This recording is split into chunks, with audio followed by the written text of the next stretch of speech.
একসময় বিশ্বের তৃতীয় দরিদ্রতম দেশ ছিল আফ্রিকার স্থলবেষ্টিত মরুভূমির দেশ বতসোয়ানা। অথচ আজ দেশটি আফ্রিকার অন্যতম ধনী ও স্থিতিশীল রাষ্ট্র হিসেবে পরিচিত। গত 5 দশকে দেশটির অর্থনীতির আকার প্রায় 40 গুণ বৃদ্ধি পেয়েছে, যা বিশ্বব্যাপী উন্নয়নের এক বিস্ময়কর উদাহরণ হিসেবে বিবেচিত হচ্ছে।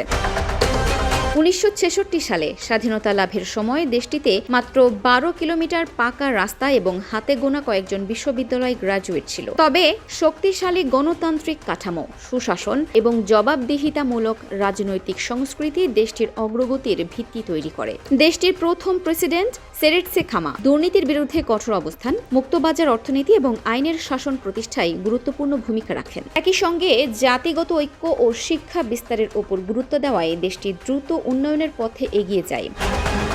1967 সালে ওরা পায় বিশ্বের অন্যতম বৃহৎ হীরার খনি আবিষ্কার বতসোয়ানার অর্থনীতিতে বড় পরিবর্তন আনে। হীরা, তামা ও মাংস রপ্তানিকে কেন্দ্র করে দেশটি কৃষি নির্ভর অর্থনীতি থেকে রপ্তানিমুখী অর্থনীতিতে রূপান্তরিত হয়। বর্তমানে দেশটির রপ্তানি আয়ের বড় অংশই আসে খনিজ খাত থেকে। বিশেষজ্ঞদের মতে শুধু প্রাকৃতিক সম্পদ নয়, বরং সেই সম্পদের সঠিক ব্যবস্থাপনাই বতসোয়ানাকে আফ্রিকার অন্যান্য দেশ থেকে আলাদা করেছে।